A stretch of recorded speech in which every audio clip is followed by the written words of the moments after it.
Hey everyone, and welcome back to the Deep Dive. You bet.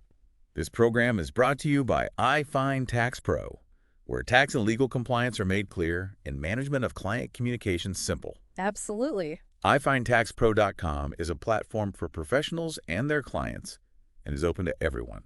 Right. We encourage all our listeners to submit their tax and legal questions, as we may select yours for a future deep dive. Sounds good. Lenny Q. Yep. You submitted some really interesting questions about appraisals for charitable contributions. I did. So today we're diving into the IRS regulations surrounding those. All right, let's get into it. You're right, there's a lot more to it than simply being generous. Yeah, you really have to make sure that your generous donations actually align with IRS rules. Yeah. Especially when you start dealing with larger amounts. Okay, so let's break this down for Lenny. Okay. The materials you sent over were fascinating. Good. But what stuck out to me was how things change when the value of the donation goes over a certain limit. Exactly. So tell me a little bit about that. Yeah, that magic number is $5,000. Okay. If you're donating property valued at $5,000 or more, the IRS wants to see a qualified appraisal. Okay.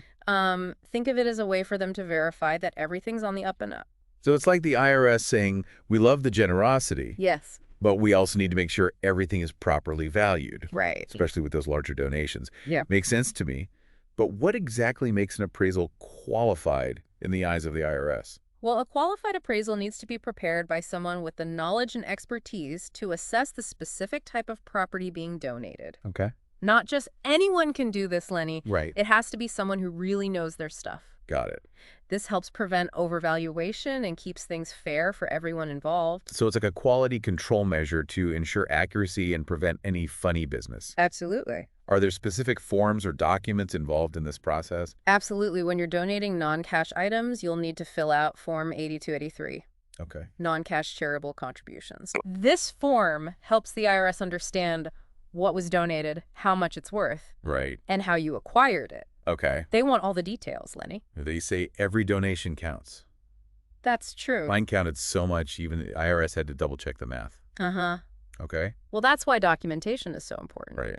The IRS might ask to see your appraisal during an audit, Uh-huh. so keeping those records organized is key. All right, Lenny, we've got the basics down. Okay. Now, what happens if you miss the appraisal boat entirely? Is that an automatic no on the deduction? Not necessarily. Okay. There's an exception called reasonable cause, Okay. which acknowledges that sometimes people might have a legitimate reason for not getting a qualified appraisal. So there's some wiggle room for honest mistakes or unforeseen circumstances. Absolutely. But what exactly does reasonable cause look like in practice? Right. Do we have any examples of how the IRS actually applies this? That's where it gets interesting. Okay. We've got a stack of real-life case studies here, Lenny. Perfect. Each one a little window into how the IRS has applied this exception in the past. Okay. These cases will show how the concept of substantial compliance played out. Right. Sometimes successfully, sometimes not. Okay. This is where things get juicy. Case studies. I love it. Lenny, get ready, because we're about to see how these rules play out in the real world. Let's do it. Let's dive into the first case. All right. Let's start with a case where things went right for the taxpayer. Yep. In this particular situation, the tax court actually allowed a deduction, Wow. even though the taxpayer had only provided an appraisal summary, Interesting. not a full qualified appraisal. Yeah. Why did they allow it? I don't know. Because that summary contained most of the required information, and the missing pieces were quickly provided during the audit.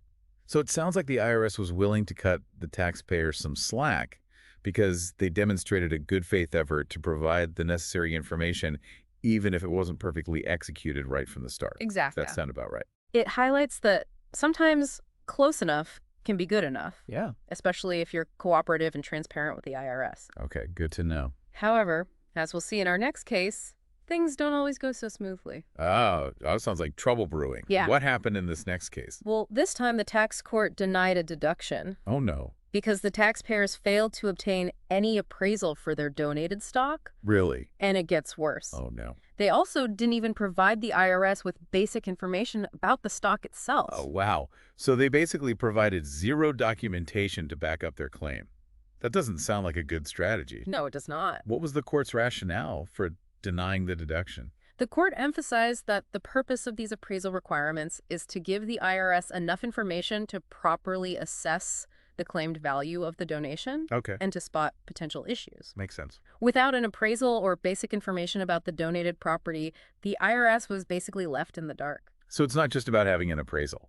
It's about having an appraisal that provides enough detail for the IRS to do their job. Exactly. What's next on our list? Next up, we've got a case where the taxpayer made a mistake on Form 8283, Oh. but was still able to secure the deduction.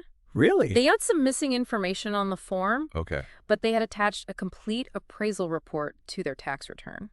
Interesting. So it seems like attaching that detailed report acted as a sort of safety net, even though there were errors on the form itself. Yes. Does the IRS often overlook these kinds of mistakes if a thorough appraisal is included? In this case, the court saw it as substantial compliance. Yeah. The taxpayer clearly intended to follow the rules Uh-huh. and had taken the time to get a proper appraisal, Right. even if they messed up the form a bit. So a bit of a win for common sense and good intentions. Yes. Let's move. Later. Okay. The taxpayer submitted their appraisal report late and missed the contribution date. But the IRS still allowed the deduction. Hey, Rob. How is that possible? I don't know. Well, the IRS already had all the necessary information? So even though the timing was off, they were able to demonstrate that they weren't trying to pull a fast one. Exactly. Does the IRS ever penalize taxpayers for late submissions, even if they ultimately have all the required documentation? It definitely happens. Okay. But this case highlights the IRS isn't always looking for reasons to deny deductions. That's good. If they see a genuine effort to comply, they can be surprisingly reasonable. Well, that's good to know. Let's hope that trend continues in our next case. Okay. What happened there? Unfortunately, the tax court wasn't so forgiving this time. Oh, no. They denied deductions for 2 separate donations, Okay. a wall partition and a car. What? Why? I don't know. The taxpayers hadn't included properly filled out Forms 8283, Right. and just as important, hadn't obtained qualified appraisals for either donation. Wow. They tried to make up for it by providing letters from appraisers during the audit. But it was too little too late. So a lesson for all of us. You can't just play catch-up with the IRS. Right. You've got to have your ducks in a row from the very beginning. Exactly. Proactive planning is key when it comes to charitable donations and taxes. Absolutely. Now, this next case gets a bit more complex. Okay. It deals with the intricacies of donating partnership interests. Gotcha. The taxpayers in this case tried to claim a deduction for their donation, Okay. but the IRS wasn't having it.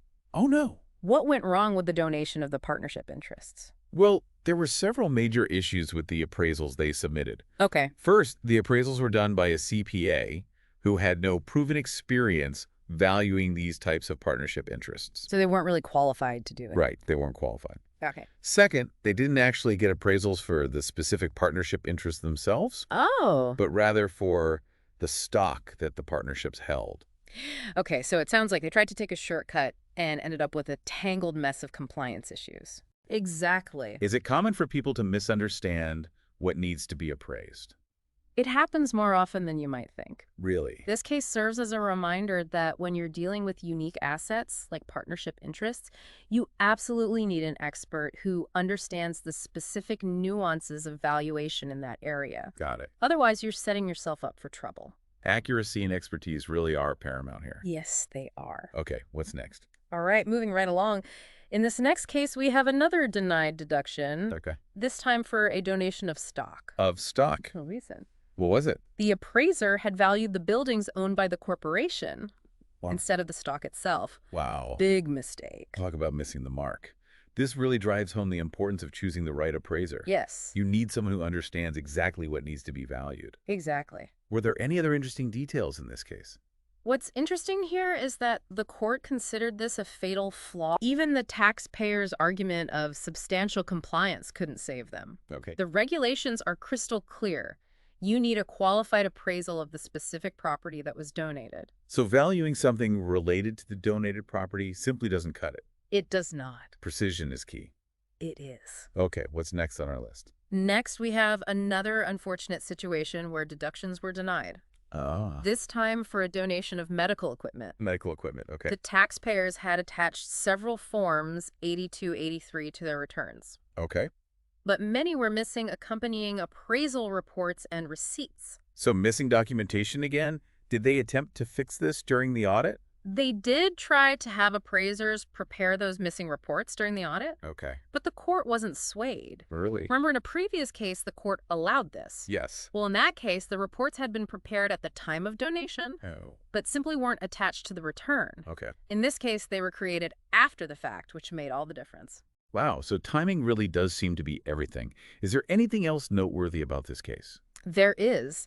The taxpayers argued that they had reasonable cause for some of the missing information because a fire had destroyed their records. Oh, that's terrible. Did the court accept that explanation?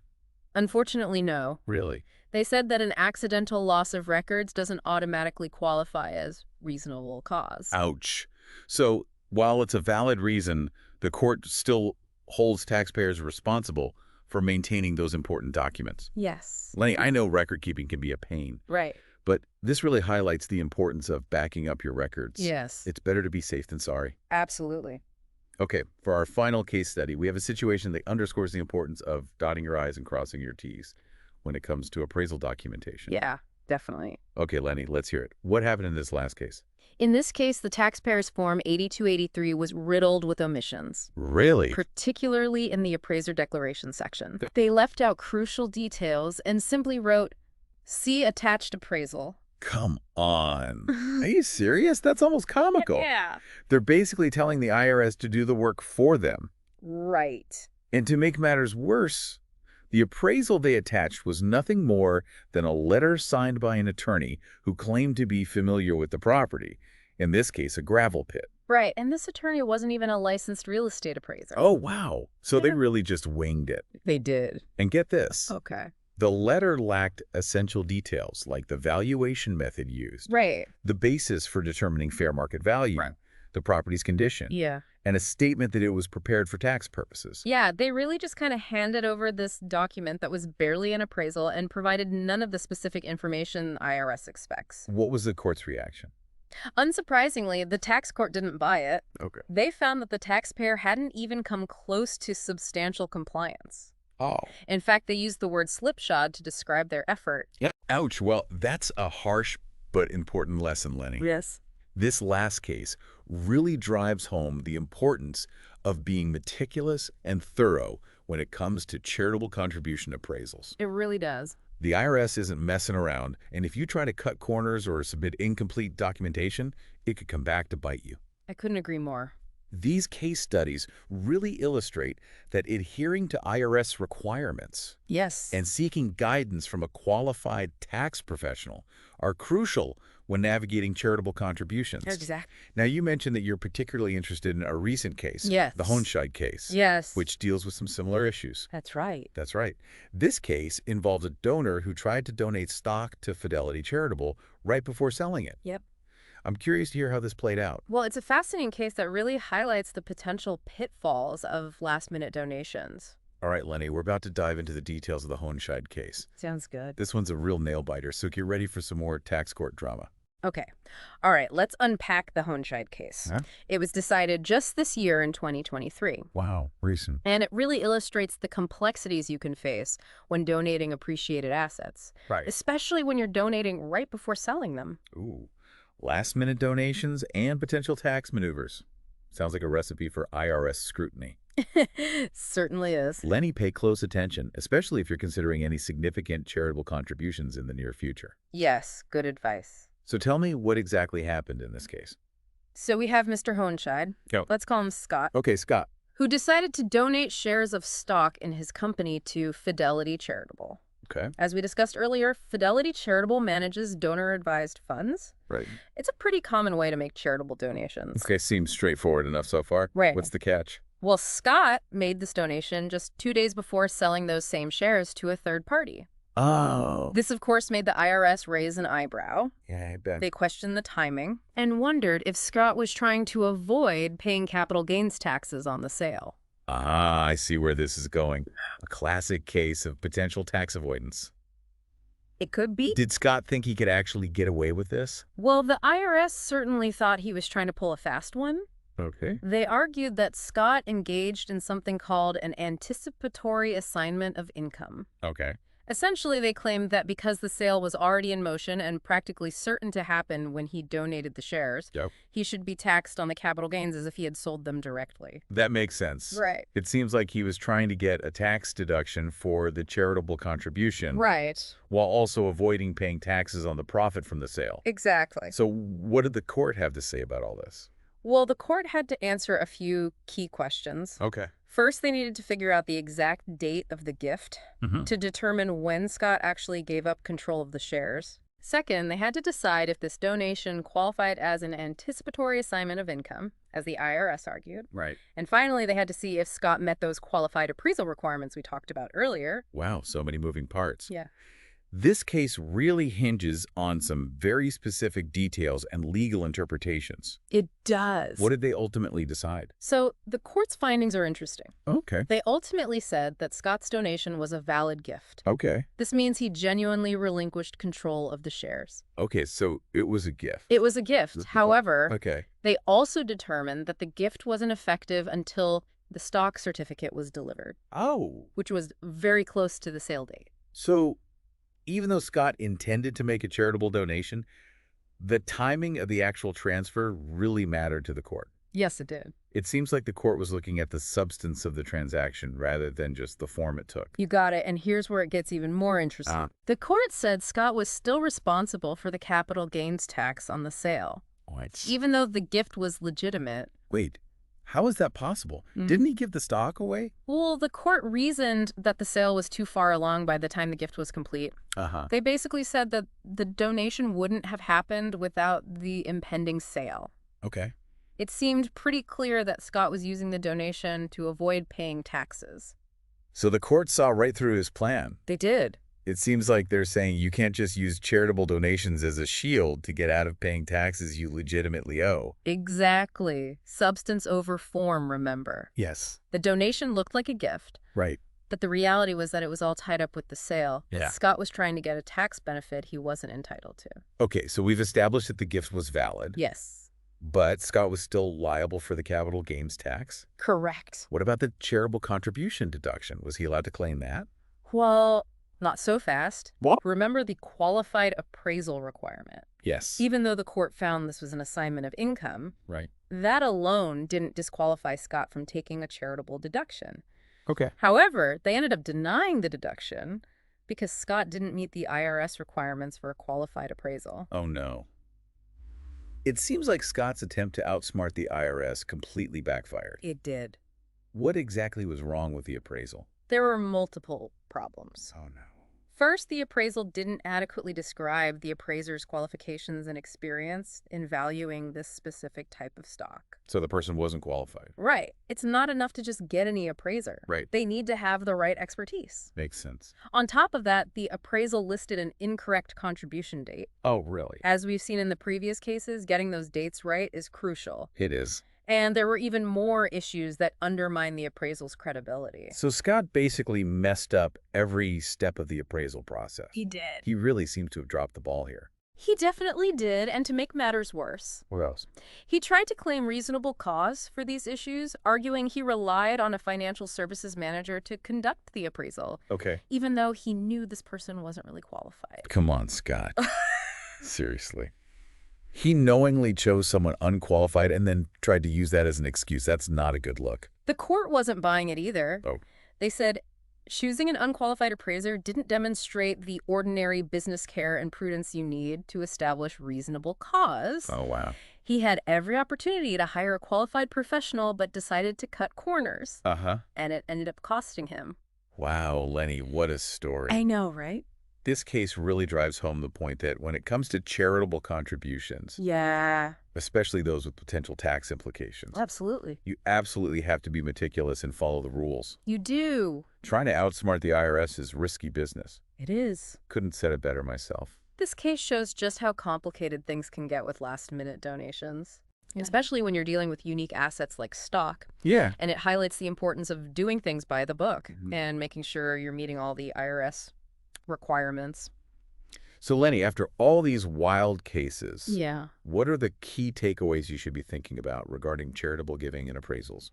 Well, first and foremost, never forget that when you're donating property worth over $5,000, a qualified appraisal is absolutely essential. Okay. It's not just a good idea, it's an IRS requirement. Right. And failing to get one could mean you lose your deduction. Don't try to wing it or rely on a friend who dabbles in real estate. Right. Get a professional who specializes in appraisals for the specific type of property you're donating. Exactly. It's worth every penny. It's like insurance for your charitable deduction. Yes. Better safe than sorry, especially if you want to avoid problems with the IRS down the road. And if you're ever unsure about anything, talk to a qualified tax professional. Absolutely. They can help you understand those tricky IRS regulations. Make sure you're meeting all the requirements. Yeah. And help you maximize your tax benefit Absolutely. while staying on the right side of the law. Exactly. Remember, Lenny, generosity is fantastic, Yes. but informed generosity is even better. Absolutely. The IRS wants to encourage giving, Yes. but they also want to ensure everyone plays by the rules. Right. Okay, Lenny, before we wrap things up, I want to leave you with one final thought. Okay. Given everything we've talked about today, what strategies can individuals and businesses use to make sure their charitable giving aligns with IRS guidelines while also getting the most out of their tax benefits? That's a fantastic question, Lenny, and one that deserves a conversation with a knowledgeable tax advisor. Okay. It's all about planning ahead, understanding the ins and outs of the regulations, and seeking professional advice when you need it. Okay. Don't let uncertainty or the complexity of these rules keep you from giving generously. Right. Approach it strategically, Okay. and you'll be able to give freely while making sure your tax planning is solid. And remember, Lenny, you can always connect with a qualified tax professional through iFindTaxPro.com, today's sponsor. Great resource. They make tax and legal compliance clear and easy so you can focus on what matters most, Right. your generosity. That's right. Don't forget to send us your questions for future deep dives. Yes, please do. Until next time. So, Lenny, we've walked through a ton of info today. We have. From the general appraisal rules No doubt. to those real-world cases, It and even that nail-biting Honscheid case. was a good one. What are the biggest things you should take away? Yeah, what should I be thinking about? When it comes to charitable giving and the IRS? Well, for me, the most important thing is knowing that if you're donating property worth over $5,000, Yeah. a qualified appraisal isn't optional. No. It's a must. It is. Skip it. Yeah. And you could lose that deduction entirely. You could. It's that simple. Couldn't agree more. And don't try to DIY this or rely on someone who's just sort of familiar with valuations. Get a true professional who specializes in appraisals for the exact kind of property you're donating. Absolutely. Seriously, Lenny, think of it like this. Okay. If you were donating a rare antique, Uh-huh. you wouldn't ask your buddy who likes flea markets to assess its value, right? Right. No, you wouldn't. Same logic applies here. Perfect analogy. It's an investment It is. to protect your deduction Yes. and, frankly, your peace of mind when it comes to the IRS. Absolutely. And this has been a recurring theme today, It has. but it bears repeating. Okay. When in doubt, talk to a tax pro. Yes. Good advice. They can help you navigate the IRS maze, Right. make sure you're ticking all the boxes, Yeah. and ultimately help you give generously without running into any tax headaches. Couldn't have said it better myself. They can make sure your heart and your head are both in the right place when it comes to charitable giving. Absolutely. Remember, Lenny, the IRS wants people to be generous, Right. but they also need to make sure the system is fair. And everyone's playing by the rules. Okay, Lenny, we've covered a lot of ground today. We have. But before we sign off, I want to leave you with one final thought. Okay, shoot. Given the complexity of all these cases and rules, what are some strategies people can use to make sure their charitable giving aligns with what the IRS wants while still getting the most out of those tax benefits? That's a great question to ponder, Lenny, and honestly one that warrants a good chat with a savvy tax advisor. Yeah. They can tailor advice to your specific situation, Right. but in general, it boils down to this. Okay. Plan ahead. Uh-huh. Don't wait till the last minute. Makes sense. Really understand the nuances of the regulations. Okay. And don't be afraid to ask questions. Yeah, ask questions. Don't let fear of complexity keep you from giving. Okay. With a bit of strategy and the right guidance, you can be both generous and smart about your taxes. And remember, Lenny, you can always connect with a qualified tax professional through iFindTaxPro.com, our sponsor for today's deep dive. Great resource. They're all about making tax and legal compliance clear and simple. so you can focus on what matters, Right. your generosity. That's it. Don't forget to send us your questions for future episodes. Yes, please do. Until next time.